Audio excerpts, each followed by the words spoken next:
anya na bụ n'Enugu unu afụgo ka okporo ụzọ Enugu si wee tọgbọrọ chako mana o nwee ihe nchọ ka anyị tinye ọnụ n'okwu n'ụtụtụ a achọrọ m ka anyị tinye ọnụ n'okwu n'ihe gbasatara sit at home a na-eme. O nwere ihe ọzọ na-abụrụ na anyị anụgo ọtụtụ mgbe na-asị na ebuligo ya bụ mmachi amachi ndị mmadụ ịga ọrụ ọ ịpụta na Mọnde ọbụla, mana ka anyị si wee fụ ya ndị mmadụ ewerukwana ya wee weruzie na-achọ ma ụjọ ọrụ ma ụjọ akwụkwọ ma ụjọ ihe niile. Mana the most important thing bụ na onye rere enwe gote nkịta, onye rere nkịta gote enwe, ihe ntukwu nọ ka nọ n'ụlọ. Achọrọ m ka anyị tụnye ọnụ n'okwu a, ka anyị jụọ onwe anyị ajụjụ, jụmie onwe anyị ajụjụ. Mụnwa bụ onye na-ekwu okwu a so na ndị katọrọ ya bụ njide ejidere Maazị Nnamdi Kanu. Ekwenyere m na ya maka na ihe ọ na-azọ bụ ihe a na-akpọ self-determination, and self-determination abụkwa nke anyị. Mana ka anyị na-azọkwa ya na-eme ihe ọbụla anyị na-eme, ka anyị hapụ imerụ onwe anyị arụ, ka anyị na-azọ ihe ọbụla anyị na-azọ. Ịnego n'anya now, every Monday now, onye ọbụla na-anọ n'ụlọ, even ndị ọrụ nchekwa na-anọkwuzide n'ụlọ. Enwere m a very good friend of mine, we are driving along, and achọrọ m ka anyị tụnye ọnụ n'okwu a.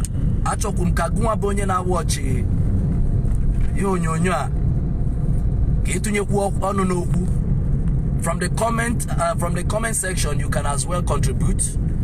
Let us look at this diligently. Uche onye adịrọ ya njọ, so ka anyị tụnye ọnụ n'okwu a, gbakwanụ nkata dịka ndị Igbo anyị bụ, na asị na akpa wee larụ n'ute. Ndị nwe m na ndị nwe, ka anyị tụnye ọnụ n'okwu a. Ebe anyị na-afụ na bụ anụmanya na-aga through Agbani Road, but ilekwa anya very well ịhụkwa anyị na-atụnyekwa ọnụ n'okwu a bụ sit at home. Anyị na-atụnyekwa ọnụ n'okwu ihe gbasatara ihe gọọmenti kwesịrị ime. Ka nna anya moto anyị ga na-ahụ n'ụzọ niile emebichago, ka anyị tụnyekwa ọnụ n'okwu a, discuss kwa ya, maka na mụ amaara na Enugu is in the hands of God, of course. So ka anyị tụne okwu a, kapie okwu ọnụ. If you got a drive going for over 5 minutes now, and the road is totally empty. Ụmụ akwụkwọ adịghị aga akwụkwọ, ndị na-arụ ọrụ adịghị arụ ọrụ. Kedu ihe na-eme ndị Igbo? Kedu ihe na-eme? What is happening? So ya ka m chọrọ ka anyị tụnye ọnụ n'okwu a. Nwanne m nwoke mụ na ya nọ ebe a, chi agọzie. Ọ ga-ekwukwe nke ya, ka okwukwe nke ya. Nwanne m nwoke, ekene gị nke ọma na ihe ikwuru amaka. Ihe niile ịkọwapụta bụ ka o si wee dị. Ọ na-enwetakwanụ m nke ukwuu na anyị nwa bụ ndị Igbo bụ ihe ha na-afụ ụfụ na-arụ. Ị na-anya, o nwere n'ime anyị obi dị ụtọ ka obodo anyị Naijiria si wee dị. Mana anyị ga-ajụkọ n'onwe anyị ajụjụ. Ihe anyị na-eme, anyị na-emeta onwe anyị mma ka anyị na-emegide onwe anyị. Maka na ọtụtụ mgbe anyị ga na-asị ka anyị gosipụta ka iwe dị anyị n'obi, mana iwe ahụ anyị na-egosipụta anyị afụ nọ anyị nwazi bụ ihe kachasị ata ya bụ afụfụ. E kwuru na asịgo ka onye ọbụla pụtaba jebe ọrụ, mana inyochebe ịfụ na egwu ka ji ndị mmadụ. Mana ihe m na-ajụ bụ egwu gịnị ka ji ndị mmadụ? Onye nna asị ka anyị kọọrọ onwe anyị mara egwu na ịpụta ndị uwe ojii akpụrụ gị, ka egwu na ịpụta ndị nwanne anyị bụ ndị ọ dị ọkụ abịabịa ghara asụba gị. ihe a bụ ihe anyị ga-akọwapụtalụ ndị ntorobịa ma ụmụ na-eto eto dịka anyị nwa n'onwe anyị kwuo ọ bụrụ na anyị ekpebie n'otu a ka anyị ga-esi wee na-eme ihe anyị ekwekọrịta anyị nchapụta si yes na anyị ekpebigo ọ bụrụ anyị kwuche oke na-asị na-eriftigo sit at home Mọnde onye ọbụla etupụrụ anyị enwere onye ga-apụta ofụrụ ka ụzọ niile si tọgbọrọ ndị afịa ma nje afịa onwe ka ọ bụrụ ndị na-arụ ọrụ n'onye ha lụta ata ka ha eri wee zụọ ezinụlọ ha mana ifugo n'ihe ada aga ihe nnukwu ajọ ife ka ọ bụ ka anyị kwuo nke bụ eziokwu nwa na onwe m njide ejidere Nnamdi Kanu ọ bụrụ ihe masịrị ọtụsụrụ maka enyochewa anya saịdị nke ahụ ọ nwanne anyị ka ọ bụ onye na-ekwu ihe na-eme arụ na-eme n'obodo anyị mana anyị ga na-ekwuzi nke gbasaziri anyị nwa nke ịtụpụzi Mọnde enwere ebe a na-eje ọ jọrọ jọgbuo onwe ya oke sigbuo nkapụ abịakwuo okwu ka Enugu steeti si yes Enugu is in the hand of God mana ụzọ bụ ihe kacha dị oke mkpa infrastructure development ịfụrụ ụzọ niile anyị gba taa ka o si wee dị agbani road niile ebe anyị batazi bụ Mọnde nke aka rụrụ mbọsị ya ọ bụrụ na esi ụta esi rụọ nke Mọnde maintain ndị nke a rụrụ arụ anyị akarị dị na-ekwudo okwu a so biko ụmụ Igbo pụtanụ ka anyị tinye ọnụ okwu maka na anyị nwa ka ọ gbasara anyị nwa ka ọ na-emetụta n'arụ. Thank you very much nwanne m nwoke onye ọnụ na-eru n'okwu amarụ m na ọ dị ejighị n'ọnụ ma ị chọọ ikwu nwokorobịa Igbo ihe gbasatara Igbo na-anụ ọkụ n'obi daalụ rie nne ka anyị na-embekwa ihe anụ a anyị chọkwara ka otu anyị si n'anya na-enyonye anya n'ihe na-eme ka ị nwekwa ike wee tụnye ọnụ n'okwu ọ bụrụ na ọ dị gị mma esi na ọ dị gị mma because ihe anyị nọ hie bụ onye kwuo uche ya ọ bụ na ọ dị gị mma n'obi isi na ọ dị gị mma n'obi ma ọ dịrọkwado gị mma n'obi isi na ọ dịrọ gị mma n'obi ọ ya ka anyị na-eme n'ụtụtụ a na ka anyị na-ekwukwe ị ga-ahụ ihe ndere asị m n'ala Igbo amaka no doubt Igbo is the best place where you can live out your life. We have everything. Anyị nwere ibu nwee mpụ nwee ihe ọbụla ị chọrọ n'ala Igbo achọrọ m ka anyị nyochaa okwu a nyochasie ya ike ka anyị tụnye ọnụ n'okwu a enwetara m ozi from Vince Ezofo Nnamdalụ o Chukwu gọzie gị. He said if Buhari doesn't care about the welfare of the Igbos, then this sit at home is even helping him to do that. Like I kwuru before, asị m na uche onye adịrị ya njọ ka ị na-ekwukwa otu a ndị ọzọ nwekwara their own opinion but nke kasị nke bụ asịgo na amaghị epugo ya bụ ịnọ n'ụlọ asịgo na amaghị epugo ya amarọ m onwekwe ka onye nụtara nke dị contrary of the contrary then you can tell us but nke m nụrụ bụ na amaghị epugo ya ka ndị mmadụ ka ha wee nwee ike wee chọgasịa ụzọ ọzọ a ga-esi wee put pressure on the government. But of course Monday, all of us know, is actually the beginning of the working days of the week. The beginning of the working days of the week, where no get this here get me in the rest of the week. Kaya tune kweni ha tune ofuma bikono. I can get when I seek opinion from people. Obukwa nature ki join here this broadcast.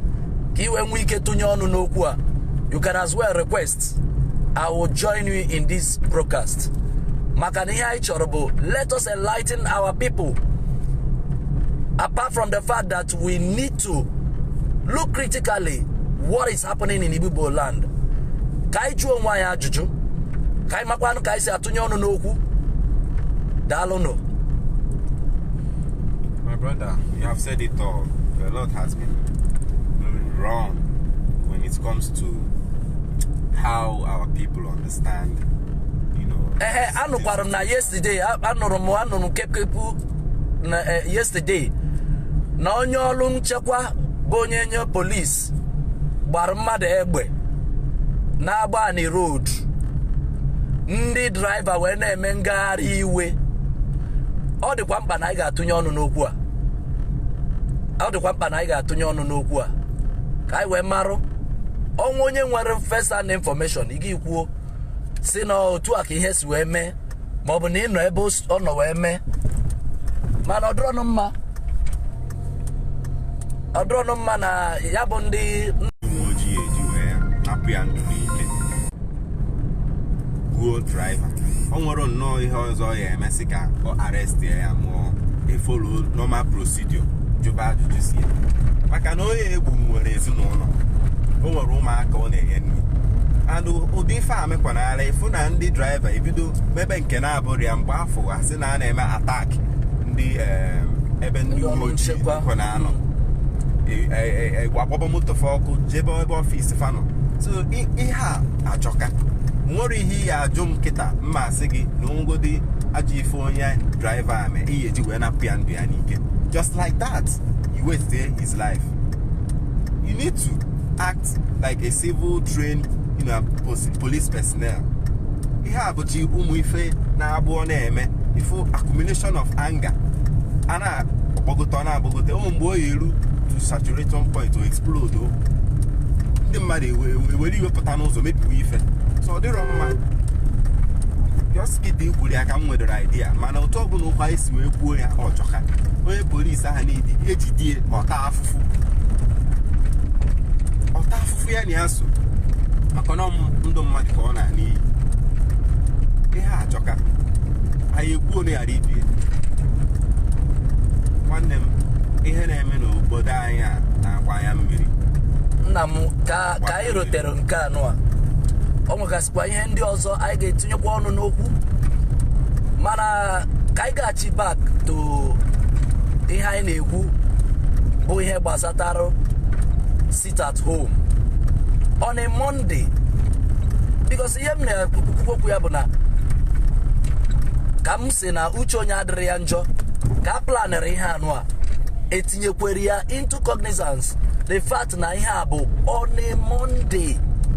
That means I see from weekend potassium bombos in the mmadụ kwesịrị ịgba ọsọ wee gaba ọrụ kwado ọrụ wee plan how the week is going to go. Then everybody sits at home. Sitting at home to do what? And then ụmụ akwụkwọ bụ ndị na-achọbụ onwe ọ bụrụ nwata akwụkwọ na-achọbụrụ ịga akwụkwọ isizi ya sit at home on Monday. The rest of the week ọ mangazi akwụkwọ. I can assure you that. So ka anyị na-eme ihe anụ a ndị obodo ọzọ ka anyị na-emegide ka anyị nwa n'onwe anyị ka anyị na-emegide. I believe na at this point in time it has come to the point where the Igbo elders need to come out and look critically into this. Look at the grievance of young people in Igbo land. Everybody feels that it doesn't concern them. Obasatorom mana I met ihe niile anyị na-eme onwekwana onye na-ebu ọgụ abata na ama nne ya. Onwere onye na-ebu ọgụ abata na ama nne ya. We need to look at this very well critically. Look at this. Ihe anyị na-eme onwe anyị ka anyị na-emegide ndị ọzọ. Ndị ọzọ ga-ebido chiba anya ọchị si nekwe ha. Of course, just like Ezofo said, Vince Ezofo said, ọ dụrụ anya ọ sị na ndị ọzọ ọ bụrụ na onye isi ala achọbụrụ ọganiru ndị Igbo. Of course, do you think that this tactics is going to make him bend?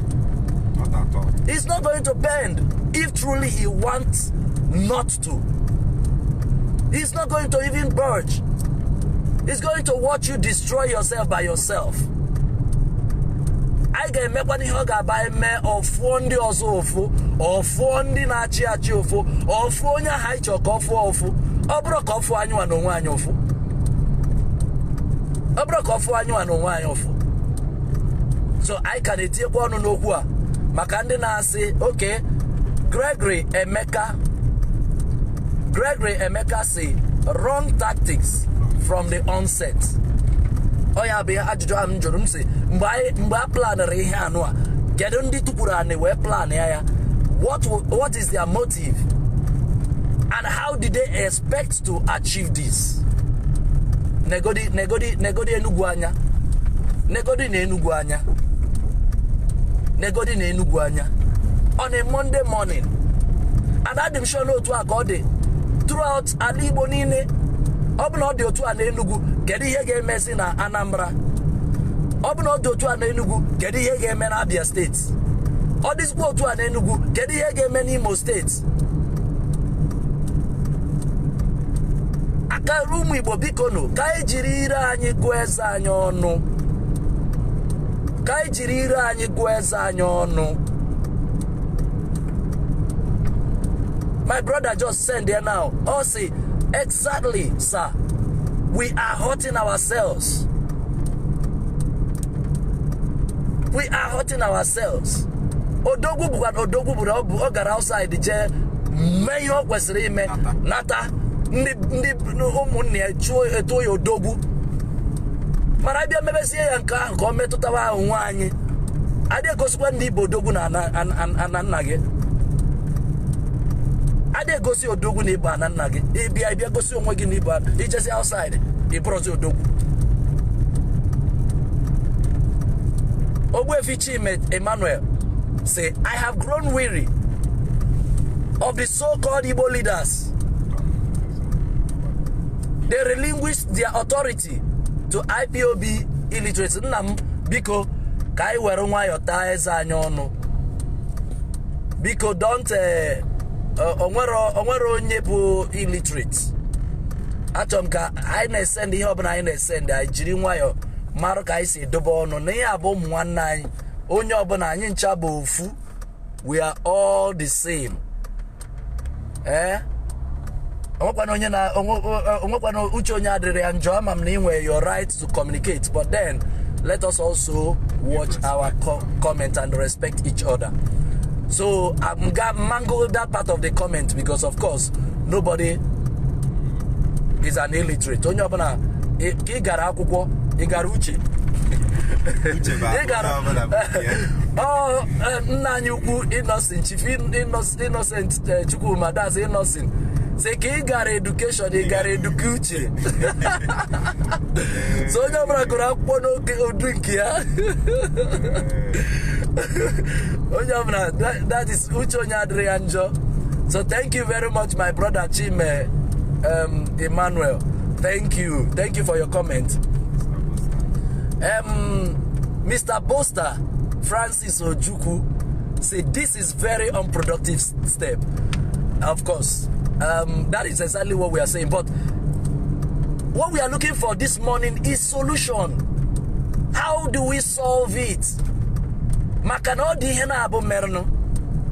Eji na yuku na mazi Nnamdi Kanu eji. Ejeje nwute ya. Eya na aju na abo o n'ụzọ kwụ ọtọ ka ọ bụ n'ụzọ akwụrụ ọtọ. Mana whatever it is, eji. Mana ihe anyị na-ekwuzi okwu ya now apart from ojiji eji ya, the sit at home. Do you think it's going to make the government change their step? Mana onwekwa ihe ọzọ I see ka anyị tụnyekwa ọnụ n'ihe ndị ọzọ. Like ifuru anyị gafere dọtị now. Everywhere enwe dọtị ọ bụ na o nwere ozi ndị na-ekpo afịfịa n'elu ugwu. Ọ bụ na o nwere ndị na-ekpo afịfịa n'elu ugwu biko nụ. Enugu used to know, of course anyị na-afụ ndị na-aza ụnọ. Mana ịzasị ụnọ kposa afịfịa n'ebe ịzara aza ịzara ya. You still did not change anything. It still did not change anything. Our road is fine, well swept. The people who are doing the cleaning, they are doing a great job. But of course, it's as you know, Igbo furu afifia. Nka kakudi njo. Maka neba Igbo Korea, mi me everything ma yana ane grow. Oya bihana sigi na pandemic. Whether you like it or not. Okay, kaina agakwa. Can I happy digress? If you go to Umuntorobia, if you go to Kaunya na Agari,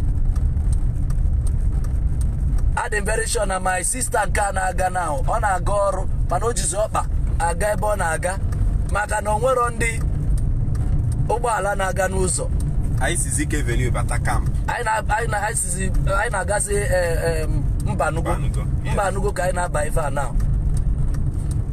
Ifugoni ya anyị anyasị ihe niile anya for over 10 minutes now.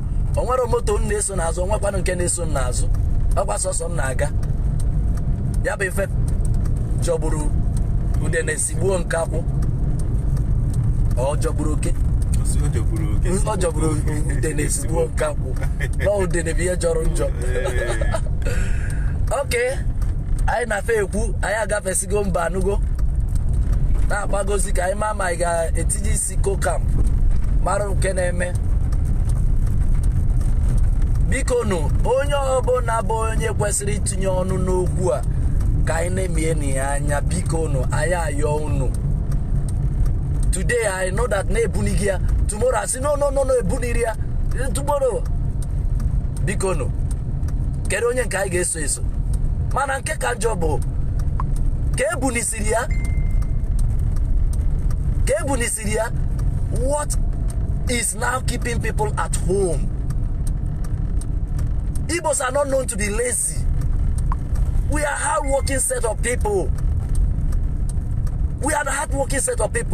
Wherever we go, ebe ọ bụ na anyị gara, anyị na-egosi na anyị bụ ndị na-agba mbọ. Kedụzi ebe anyị si mụta ihe nke a? Nke bụ na anyị ga-anọ n'ọrụ ka ndị na-enwero ihe a na-arụ. Ka ị nọ n'ụlọ, what are you doing at home?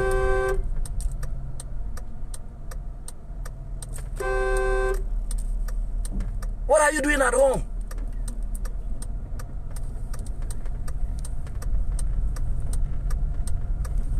Oga, you went back ichie m ụzọ. As onye nọ na sit at home.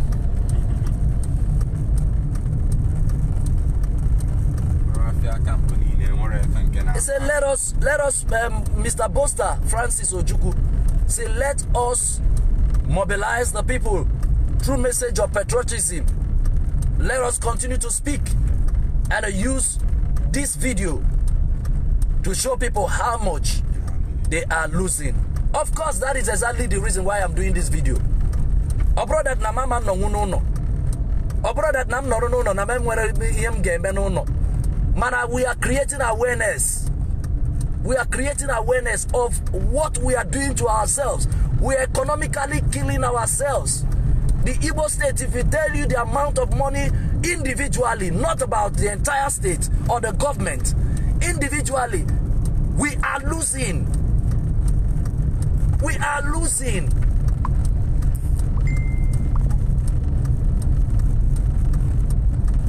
We are losing. Bikono, ayomuno. I'm very sure that now nobody's holding us back home. Only matter just choose what kind of was in no. Since I say I know one no. All the knocker onye chobro excuse. What that chobro excuse ibakwa. E we say amwa ponuzo otiwa mbu akwa. Igbos, who is doing us this? Ndi Igbo kedu ndị na-eme anyị ife a?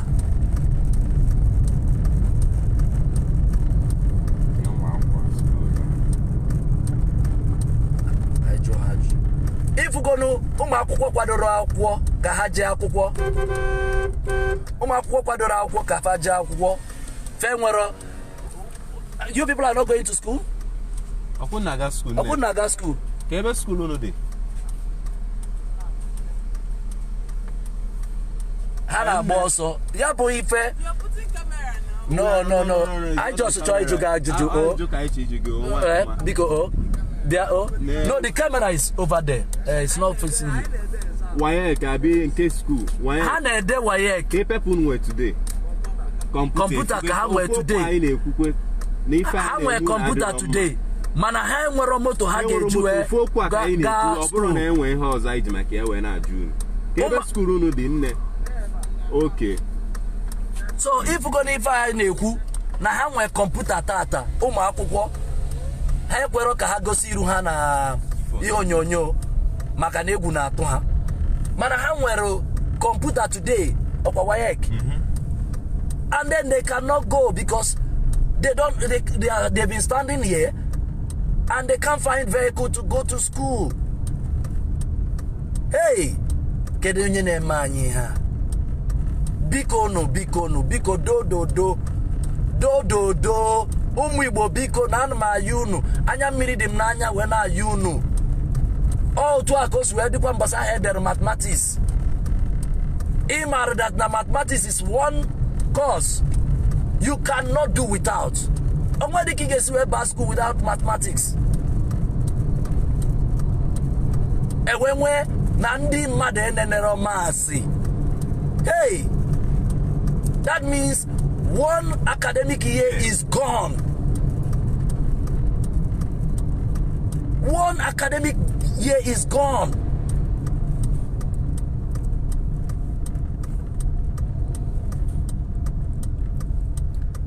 Mr. Boster, thank you very much. Your suggestion has been very wonderful. Also, let the State House of Assembly pass laws on payment of salary and wages per hour, no longer monthly. My brother Chiagozie. Government can encourage people by if you're on Monday, they pay you a tier. You will be encouraged more money for you to come to work on Monday. That will also help encourage a lot of people. Not removing money because we're already suffering the heat. You remove their money or say that now you are punishing them. Let's encourage them. And also government can come out with transport means, free transportation we are going on Monday. That is how we can solve this. And then what is the Department of Information and Orientation doing, or the ministry? You can go around and talk to people about this. In churches. Go around. In markets. Let's engage our people. Let's engage our people. Let's engage our people. Okwanu na ndi na-achị anyị truly have not really given time to engage in our people on issues like this. Hana agbakwa mbọ. Mana, we need to see that they are doing more. Bikono. Efugoni anọ anyị na-agbafe HRC Holy Rosary College.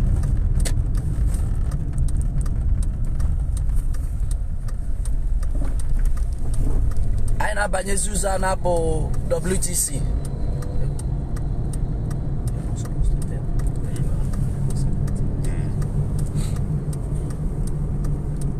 He said an Igbo man rather collects 1,000 to fight and save himself.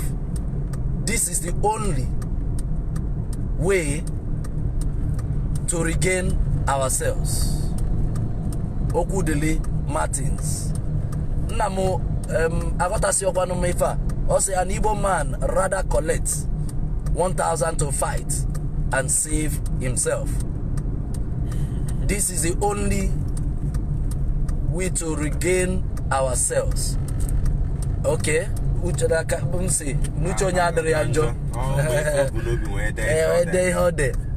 Okay?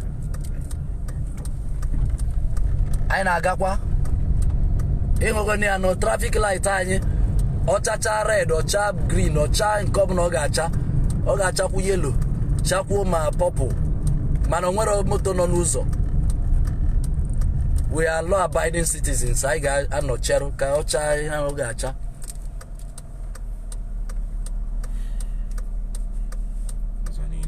Ụzọ niile tọgbọrọ chako.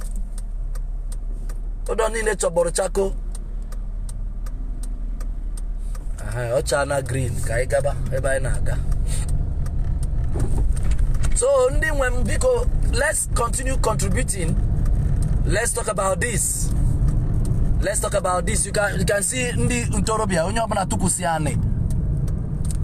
Ụmụazị very soon now we put bọọlụ gbawa na main road. Hey! Ihe mere na Igbo.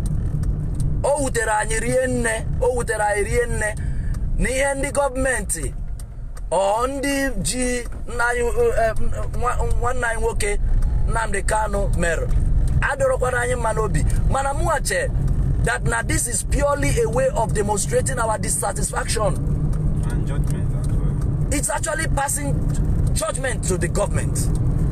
People are practically sitting at home, not purely because they feel that this is going to be the solution of bringing Mazin Nnamdi Kanu out, but basically because they are demonstrating their concern, sending a message. This is not right. Yeah, my brother. So the question here is, how do we solve this matter? Mr. Boster is continuing. My brother, I love your contribution. You are just doing a great job. He says, so that anybody who does not come to work per hour will feel the loss. Yes, your suggestion is good. Special incentive for anybody who comes to work on Monday. Special security. Of course. But my brother, in Nekwanya, in Igarisi, of course, I married that now. I focus in the Olonchekwa, Kahanogasi, one place or the other, and all of that. But of course, it is also good that they patrol, they go around, they have been watching and ensuring that there's no breakdown of law and order. But they need to do more. But this time around, we are not talking about having them to go and confront anybody who is stopped, because I believe nobody is stopping anybody. So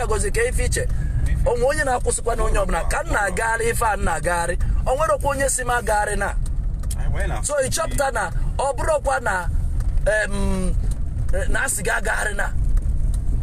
because some people nobody come up outside I may attack. Fear of what? Fear of what? Fear of what? Because no.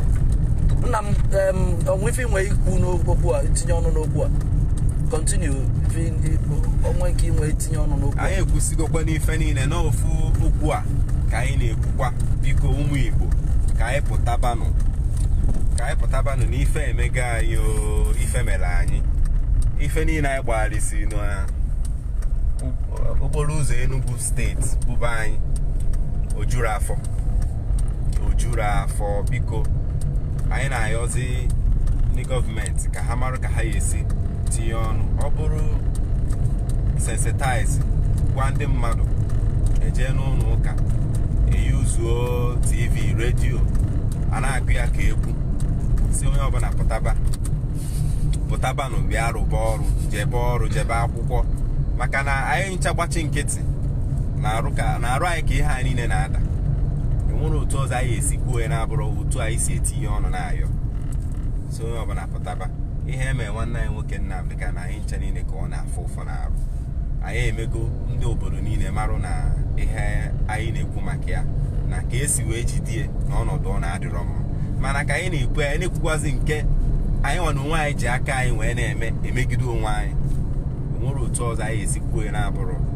sit at home ma anyị nchanụ anyị afụgo the effect bụ na ọ na-afụ ụfụ na-arụ ebe ihe anyị ji arụ ọrụ wee na-eri nri nọ ebe ụmụaka anyị bụ ndị na-agụ akwụkwọ nọ ebe ụmụnne anyị ndị na-eje azụ afịa nọ maka na anyị gbachi nkịtị ihe anyị emegidekwe banye aha ọzọ na-abịanụ ifu na weekend anyị bụzi Monday arụọ Saturday Sunday anọ Monday for how long ka mgbosi one ka anyị anọgide asị na ihe a nọ endigo maka na ndị na-achị anyị bụ onye isi ala anyị bụ Naịjirịa ngwa gị na ihe anyị na-eme ka o si afụ ya bụrụ dị ka anyị nwasị afụ ya maka na ọ bụrụ na anyị o ji afụ ya ọ ka ga-esi the governors kedu ifefe ha na-arụ mana anyị nwere onwe anyị bụ ndị jezi aka anyị nọrọ anyị ka anyị ga-agwa onwe anyị okwu ruo onwe anyị ọkafụ na o nwere ife anyị na-eme anyị na-ada emeta ọfụma ile anya ifu na Enugu niile dị ọtọgbọrọ chako nothing is moving, no business is going ka anyị mara ife anyị ga-eme biko onye ọbụla ka mara na okwu a dịla anyị nwere ya hapụrụ ya iche mụ na nwanne nwoke pụtara ije abụrụ na nwere ha ihe eme mana Enugu anyị maazị Enugu as a peaceful state ọ ihe bụ ihe anyị si ka anyị tinye ọnụ n'okwu a biko ị na-awọchi vidio ị na-eshie ị na-akọmentị na-eshie ka ndị mmadụ fụ na ihe anyị na-ekwu maka ọdịmma nke ala Igbo niile Enugu Imo Abia Anambra Ebonyi ọ ihe anyị ji maka ya wee nọrọ ebe a Igbo ndị ọma daalụkwanụ. Thank you very much. A contribution made by my brother. I want us to look at it. That is Onyi.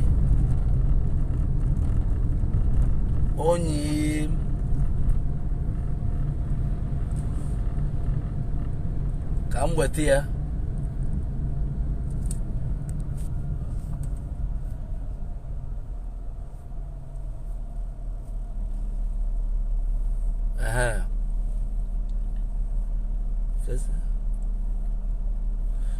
Ọ na-complain na anyị atụnyere ọnụ n'okwu ya bụ ife ọ na-ekwu mana maazị m nke na ndị tinyere ọnụ n'okwu erika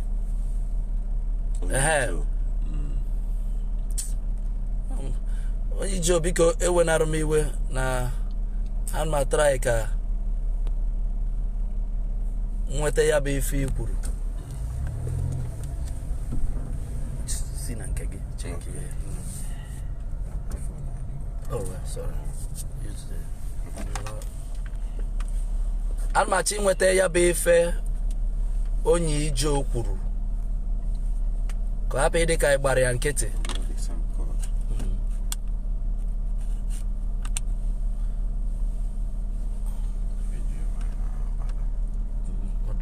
Okay.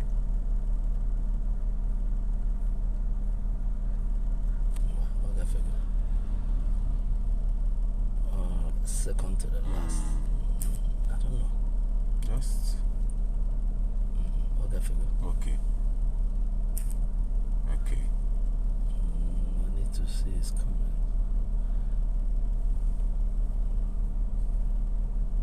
Biko onye ije nwere ike ịkọpi paste ka anyị mara ma ya ga-agụpụta ihe idere na messages onye ije ọpụtakwa pụọ. It's okay. Okay, see, Mr. Video, what's your own view on what the people are doing? They are asking to free NK. That's Mazen Namdekano. So what do you think is better way to do it?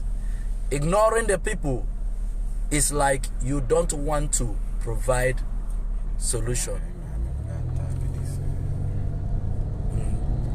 You don't want to provide solution. Namo nobody amaromonye nki mean na ignore people. Amaromonye mean na ignore people, but obviously we can see that this is not a good this is not serving us better. Let me use that word. It's a good strategy to people who thought it out, but of course it's not serving us better. We can see that we are paying heavily for it. And I did say earlier that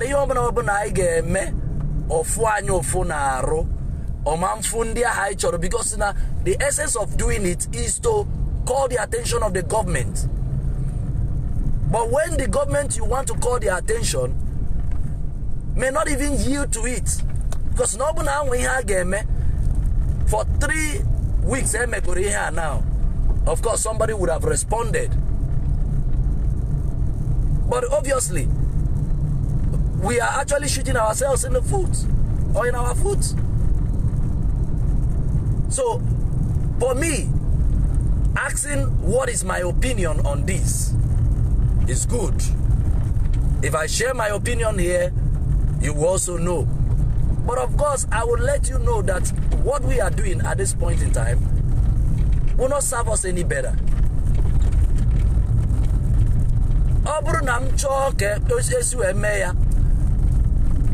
Any anọghị akpọ government function as ndị mmadụ gbakọta, we can decide not to go as a people. No government function anyị ga-aga, mana akpọrara anyị ebe a ga-enye anyị rice, onye anyị mmanya, onye ọbụla etrupo in gaba ebe ahụ. Me otu aka nchekwara on my own part. That is what I feel. We can protest, not protest going on the streets, but of course when you are invited to come and do one function or the other, you say no. This is exactly what I think also they did during in India under the leadership of Mahatma Gandhi. Gandhi, yes. Under the leadership of Gandhi. But how we are doing it now may not pay us any better. Kaina agakwan. Augustine Njenje tunyere ọnụ n'okwu a ka anyị nenegoro ihe o kwuru. And my secondly, so from the first one.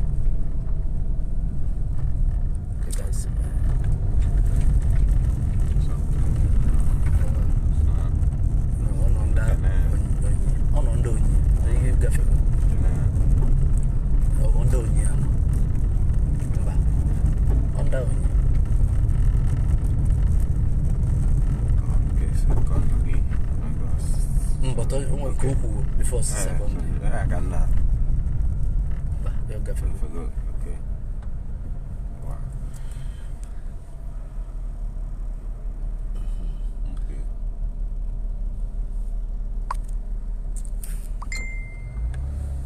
We have here government dissatisfaction from non-implementation of minimum wage. When you put minimum wage now,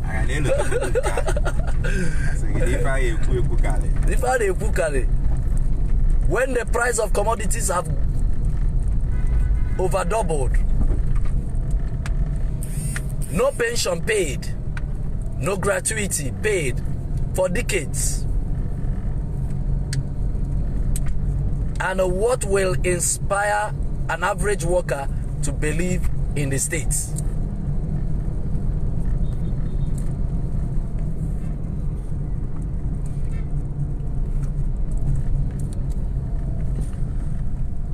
Okay. Kaina agakwa.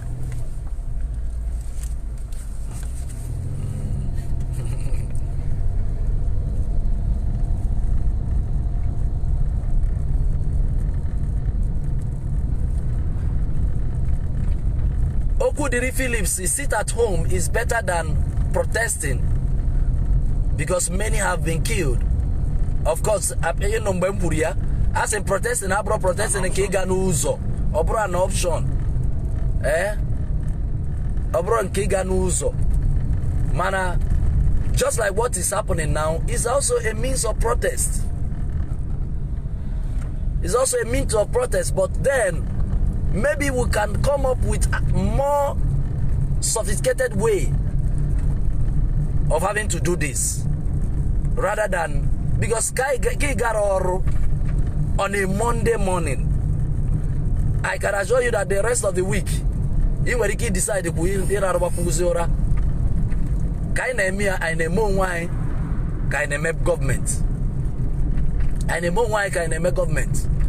If we go now, I from over how many, getting to an hour, we have been driving. Of course, what we are seeing is a contrary destiny. I naga, iga follow the olon chekwa, anagari. They are patrolling. They are patrolling, making sure that there is no breakdown of law and order.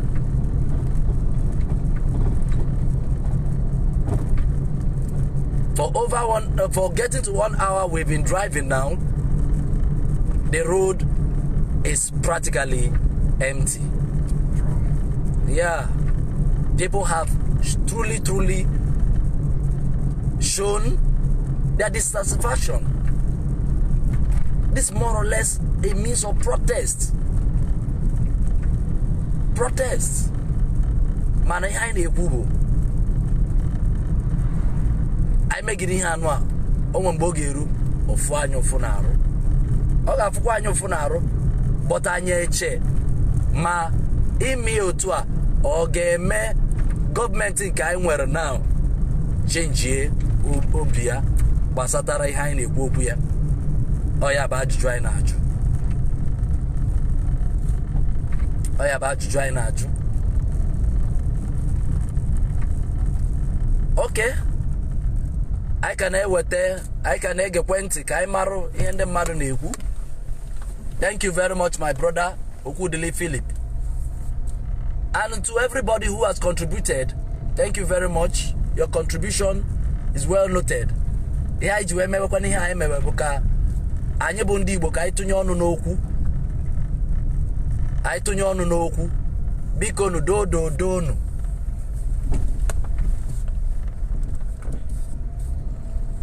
Ana m afụ parents bụ ụmụ ha aga akwụkwọ, maybe ndị na-ene exam. Anụrụ m na ndị WAEC na-ene, ndị junior WAEC na-enekwu.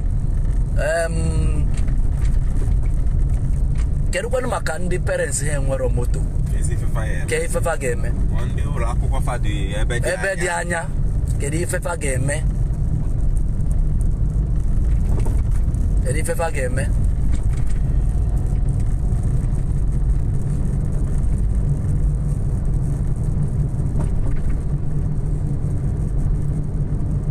Ọ bụrụ na ọ nwekwa onye nọ na ebe ndị ọzọ, ọ bụrụ na ị nọrọ na Anambra, ọ bụrụ na ị nọ n'Imo, ọ bụrụ na ị nọ n'Abia, ị sendekwere anyị pictures of what is happening around your area.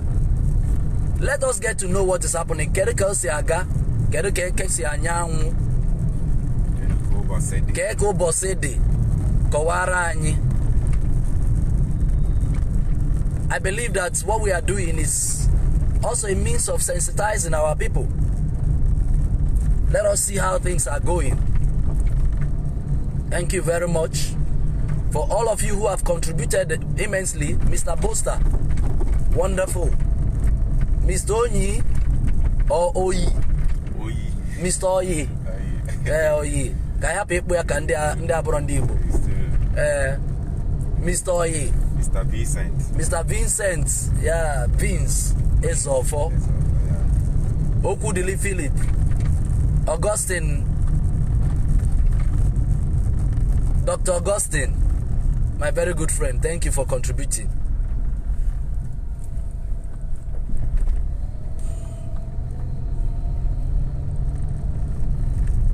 Neno Afia Tobosi Chako. Afia Tobosi Chako. Emepe kwere afia emepe, mana onwere onye na-azụ afia, onwekwa na onye bịara ire, onwekwa na onye bịara igo. Ife obodo bụ igwe. Chigozie Nwanjoko say people are afraid of their life. Afraid of what? Who is attacking who? Who is attacking who? Nwere onye na-eme onye ọbụla attack. Biko no. Nwere onye na-eme onye ọbụla attack.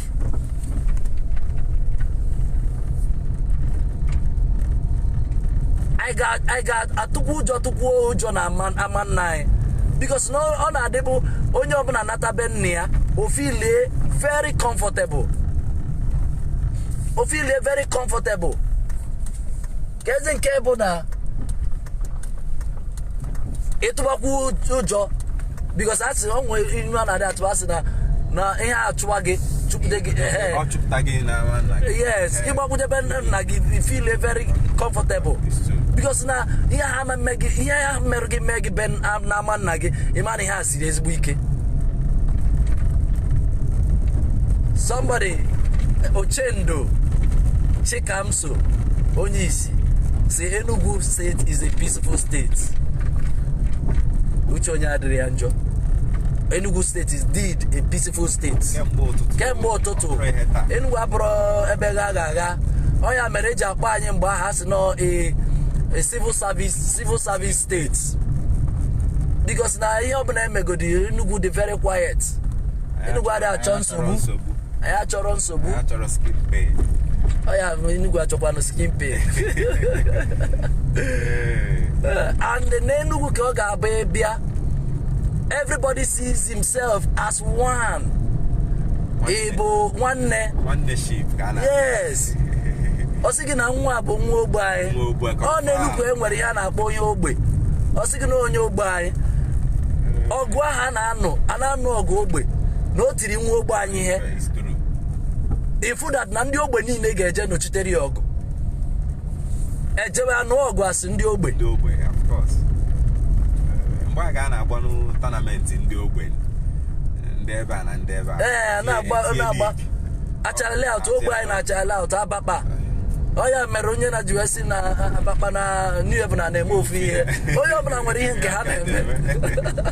Ọnwụ ihe eji mara ndị New Haven, ọnwụ ihe eji mara ndị Abakpa. Eji wee sị na Abakpa ntị ike. Asị n'obi agwara isi na-ekwu okite. I'm telling you, ebe a na-eme mmọnwụ. Hey, so achala out nwekwa ihe eji mara ha. Ụwa nwere ihe eji mara ha. At least one nwere ihe ọzọ co-camp nwekwa ihe eji wee mara ha. Ọ sị gị na nwa bụ nwa co-camp. Ekwu ezi ọkpa Enugu. Ekwu ezi ọkpa Enugu.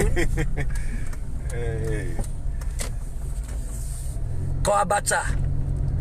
Ọkwa this morning mụ na gị na-ekwu maka mama ekpere. Mama ekpere ka. O nwere onye nọ na chale out na-amara mama ekpere. Onye ọbụla nwere ihe o ji wee mara ya. Ije ụwanị ị ga-ama ndị eze street. Chi Abacha or Chi Abacha. And all of that. So ka anyị na-akpakọrịkwa we are just entertaining ourselves. Let's continue. Ọ bụ na o nwekwa ihe eji wee mara ogbe gị n'Enugu, ịgwakwa anyị si na ọhịa ka eji mara ogbe gị. Ikwu ka ogbe unu dị. Ikwu ka ogbe unu dị. Ka ihe esi wee kwụrụ. Ụzọ adịkwa mma. When my friend said the other day, si na aga amakwu ihe mere na even akara ya na-adị alike ịta every morning. Na ya pụtakwu nwaanyị na-ere akara anọrọ around. Na sit at home, nwaanyị na-ere akara na-emekwu sit at home. So, anyị na-agakwa. Nwanne m nwaanyị Gwen, welcome. Nne, nnọọ, ka ọ like ka ụbọchị si wee chebe ilu. Tinyekwe n'ọnụ n'okwu anyị na-ekwu. Ya bụ nkata anyị na-akpa ka anyị tinye ọnụ n'okwu ya. Ihe a bụ Enugu. And for over 1 hour we have been driving. This is exactly how it is here in Enugu. Onye kwuru okwu ka anyị margodi ihe onye ahụ kwuru.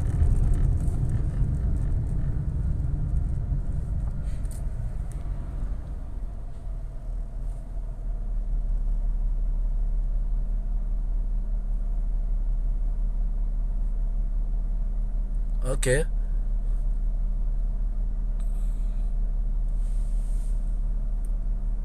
Nwanne anyị nwoke Mr. Oyi na-ekwukwe. Okay. Pedro, anyị agụbe nke Pedro. Okay. Okay, Udwak Pedro. Udwak Pedro say, this sit at home can cripple Nigerian economy if it persists.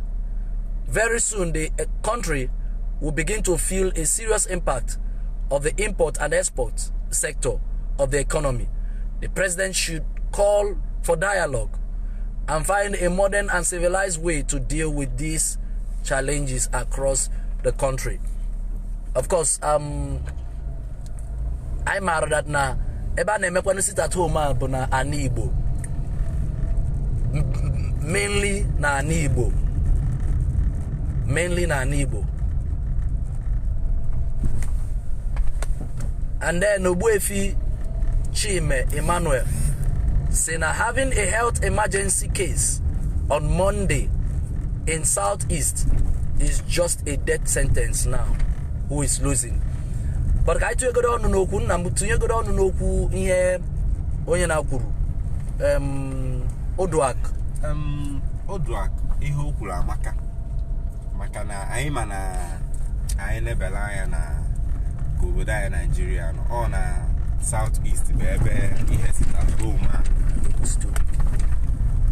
bụ ọkụ n'ọnụ mana anyị na-ekwe n'anya na other states anyị nebe anya na middle belt nebe anya na like even Lagos nebe anya na imago north southwest and a whole lot of other states nọ na Nigeria ifo na ihe na-aga business are moving.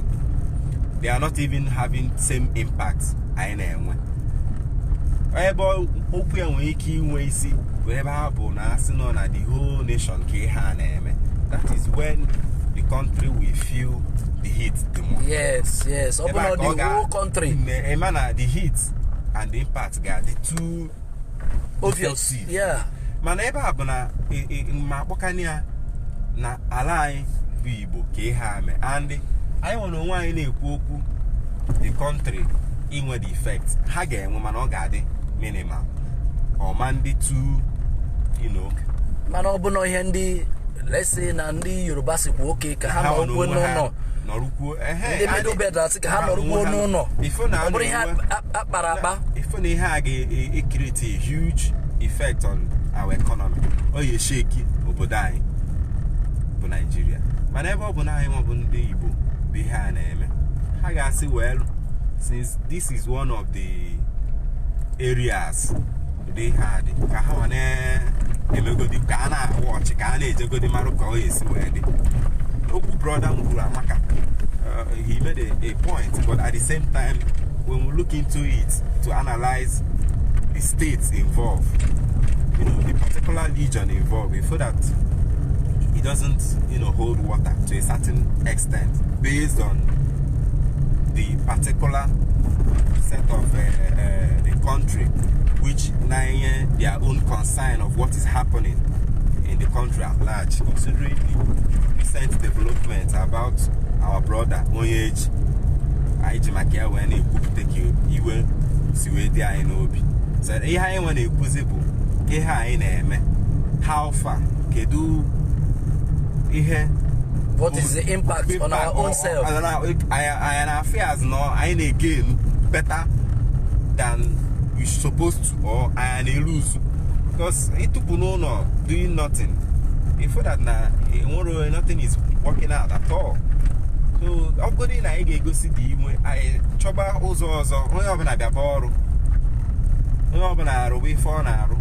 Come I matter how to push this our energy.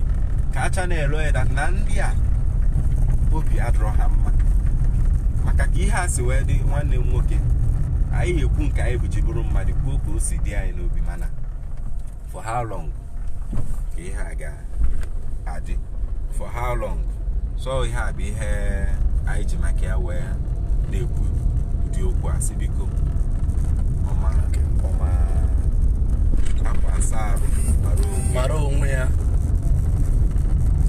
Okay, thank you very much, my people. We may have to call it today at this point in time, but of course I believe that we have contributed our quota in discussing over this issue. Achom kai nanya iga fuma akwụkwọ kwadoro akwụkwọ kai jukene fa ajụjụ ifemero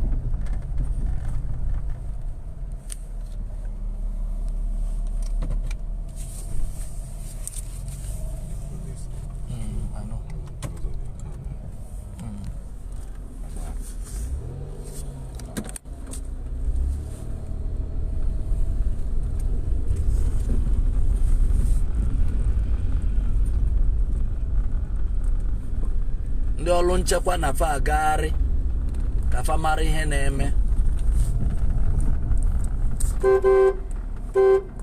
Okay, ụmụ akwụkwọ na-abanye keke ndị anyị chọburu ịjụ ajụjụ ha enwetago means of transportation. Achọbụ m ka anyị jụọ ha ajụjụ chọrọ ime ebe ha na-aga ndị na-ene WAEC, so they might have tried to find a way to go to school. I agree with you. Now, this is a very wonderful and powerful this thing. Yeah, analysis. Yeah, analysis. You are looking at the very small picture. You are looking at this very small picture. Also, even the dots matters in a long sentence. Of course, I like that. Of course. All one case where cover nanye bonde dots. They are the dots and all of that. So the dot wants to show that in every sentence there is always a dot. The dot, because now if pucha ni pucha na mitiro dot pucha. So na dot Maria oburo ya kaza se akpo ya ponkwem ne po okwe. Okay, that's a very wonderful this analysis. Thank you very much, Prince Udwak, for that wonderful and very brilliant contribution you are making. Well done. So if we're going to go Swedi, oko tu ako Swena abotu nenu. Otu ako Swena abotu nenugu. Onwekwe ko Swedi na ogbegi. You let us know. Otu Swena aga no ogbegi. Anya aga go almost half of Enugu round now. Since I be the member broadcaster. Mwanye etierara misi umwanye na azu afia chore igbo oso. I'm jukene nwanya ihe mere oji na achi igbo oso. Onwunye na achu ya. Mama, etierara misi chore igbo oso, onwe ihe na achu gi. Afum kiss we men like this. Na igbo oso, onwe na achu gi. Ngwa nunu urekwa ni hu nere nworo ihe na achu no oso. I just need to go see na obi adara anyị mma maka otu nwanna anyị nwoke siwe jidia. Ifo na ebe niile tobosi chako. A na-erekwa disikwe n'ike obi adọrọ gị mma. Okay, kọwara m ka obi si adọrọ gị mma. Obi si adọrọ m mma ya bụ nwa na-azụ anyị ndụ. Mana anyị kwere na ndị ka ọ na-azụ anyị. Wow. Anyị chọrọ ịghọta n'oge. Ma ọ bụ na ọ bụrụ nwere ike ya nọ n'ime kọp na. Thank you very much for that wonderful view. Nogonia kais we agwa gị na obi onye adịrị ya njọ. Nwaanyị na-ele ife si na obi ya adịrọkwu ya mma n'ife na-eme gbasatara otu esi wee jide nwanne anyị nwoke. Ọ sị that na ewezuga na nwanne anyị nwoke na-ekwu okwu ekwusi ike na ọka abụ by now. Na ya ka nọ n'ime iko also not cup apichikota n'ime iko. Hey, okay, anyị na-agakwa. Basically we are trying to galvanize views all across different opinions. We're trying to ensure that people also lend their voice. People also lend their voice. You know, Vox Populi, Vox Dei. That's voice of people is the voice of God. Exactly. Vox Populi, Vox Dei. All right, we are continuing. In our movement, we are continuing.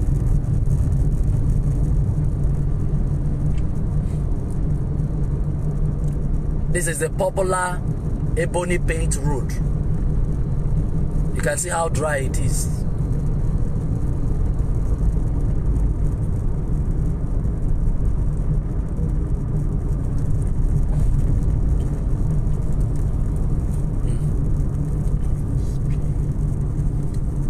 Bikono ndị ọlụ gọọmenti unu anaghị afụ ka ihe esipụsasị adọtị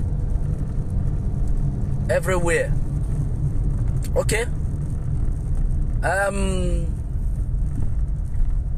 Fidelia Chukwu.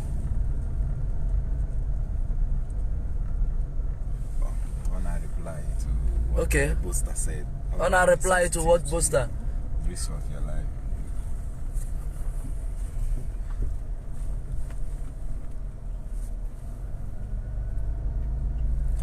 Okay. Well done, Fidelia Chukwu. Fidelia Chukwu say, Mr. Buster Francis Ojukwu, all incentives to the risk of your life. Because of the opinion of giving incentive to Giving people. incentive, yeah. So, Mr. Fidel, what's your own opinion? What do you think? What do you think should be the best approach? You know, if you log a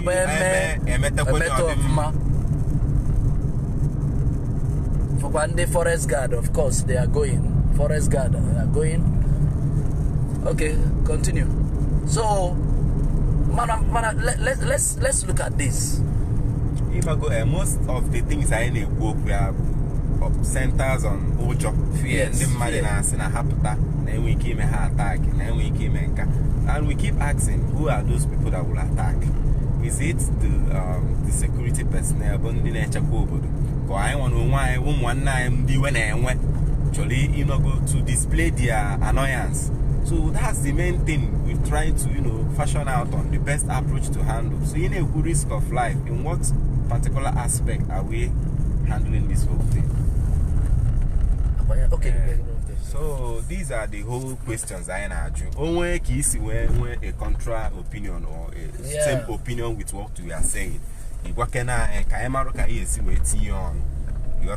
Because I na-emekwa no bụ ka anyị wee nwee ike nye ndị mmadụ ohere ka wee nwee ike wee tụnye ọnụ n'okwu ya bụ the very important issue that is on board now. Yes. Even when you want to counter any opinion, you tend to bring solution to it. Yes, exactly. So if you say this is not good, so you bring out your own view on the best possible approach to handle such issues. Because they happen so good, they lie.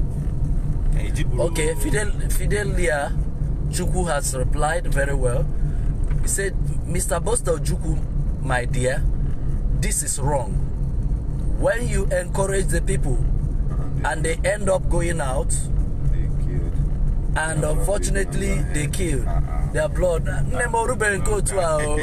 Please be coming down. Be coming down. Cannot make videos on how to encourage the government to free. Okay, Onyi Joe is saying that Nswama is doing their best. What don't you say Nswama they do their best? At least negode anyeba. If onande mado, aya de kumaka government, aya de kumaka our people. Ke kamiri gesi we zoe. Onye obune bupute detia ni iro. Bia wunye wena gota. Negodi ka everywhere suchisiri. I think also something we also need to talk about. It's becoming a menace. Because our people will come out miriso werara tosa pam. Onye obuna wunye we dotia ni me gota. Which is a very bad. Our drainage system is being anasuchisia. Negodi uso na everywhere. Dirty everywhere. We have been advised before you move for dirty. Itinya ni mapa kechie ya nekwe nanya. This has become a dump site, and you can see people, scavengers going in there. No matter how I got contact any disease. It's not good for their health. It's not good for their health. It's not even good for people who stay around here. Environment, exactly. Flies will perch on it, and probably again when restaurants are around. This is a restaurant, is people there, Flies perch on it and go and perch in the food ideally. And then let's see my fruit as well. On the fruits, on the my watermelon and the otuya. Abiakwa, those things will perch on it. Bikono. Aoka iem chokonyo na gota. Ige chemi na eme mado onwegi ki na eme. Ki iwu frudoti ni ime gota. Ojeje suchie drainage system.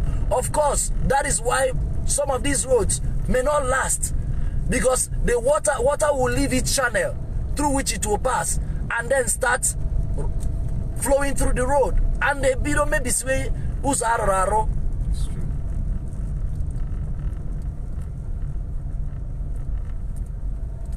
Okay.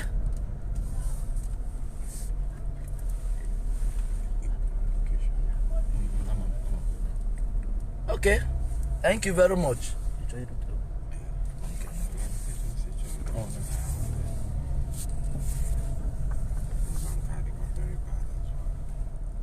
I says guy ba me.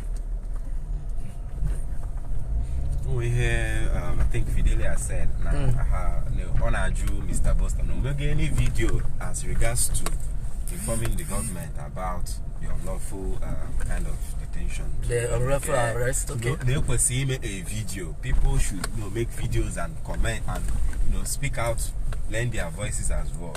So, go those things I see if I want in a and we keep saying it just like what we are doing now.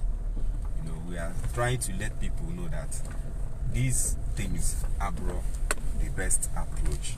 If you actually before you continue, my brother Onyi Joe, that now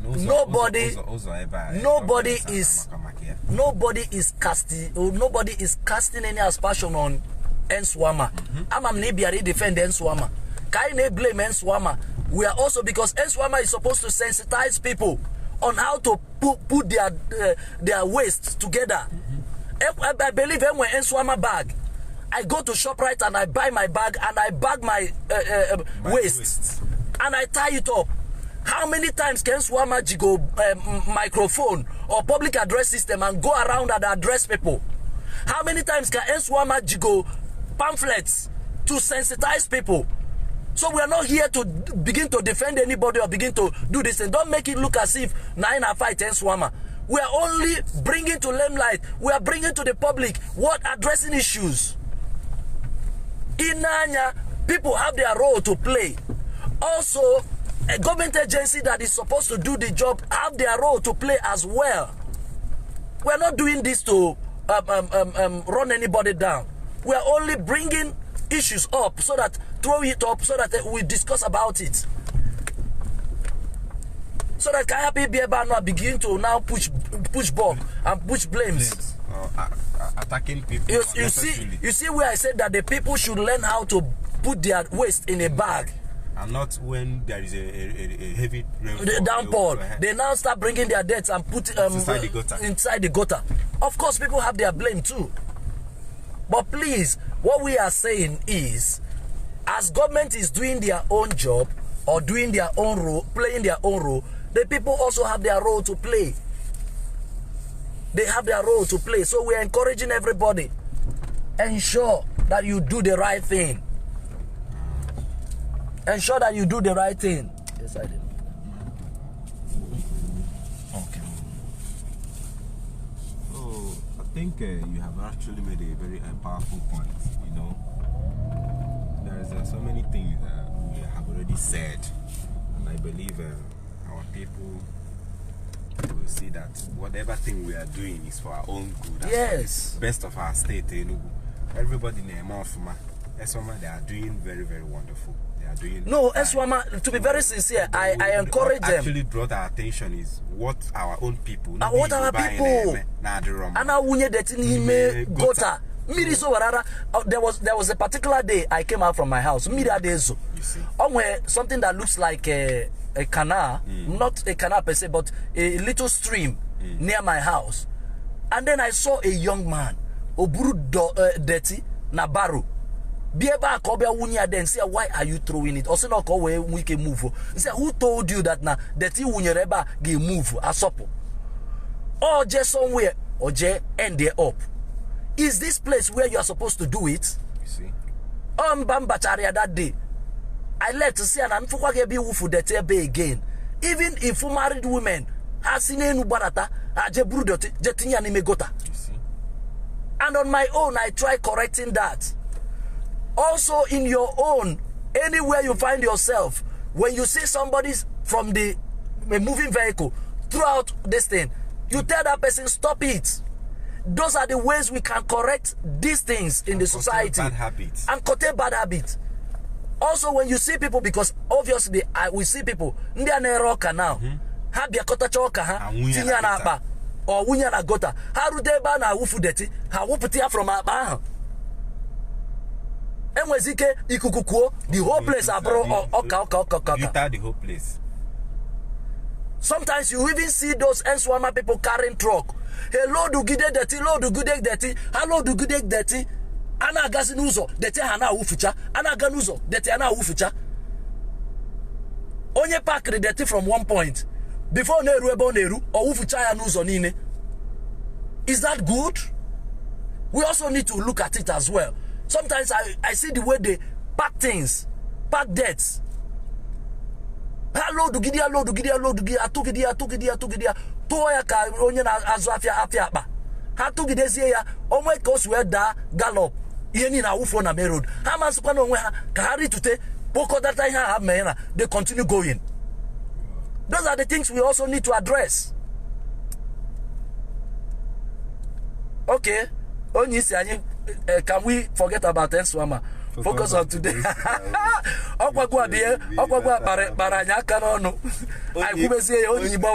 We are together with you. We are together. We are trying to actually clear some, some information so that people will actually understand that whatever thing we are saying is for the good. Yes. And for the benefit of every Igbo citizen, person. So many talk about another states. I want to know now present when every state will hear with their own problem. But like we have been saying, this sit at home is one of the major issues na cripple economy, especially in all ramifications. No matter how you want to, place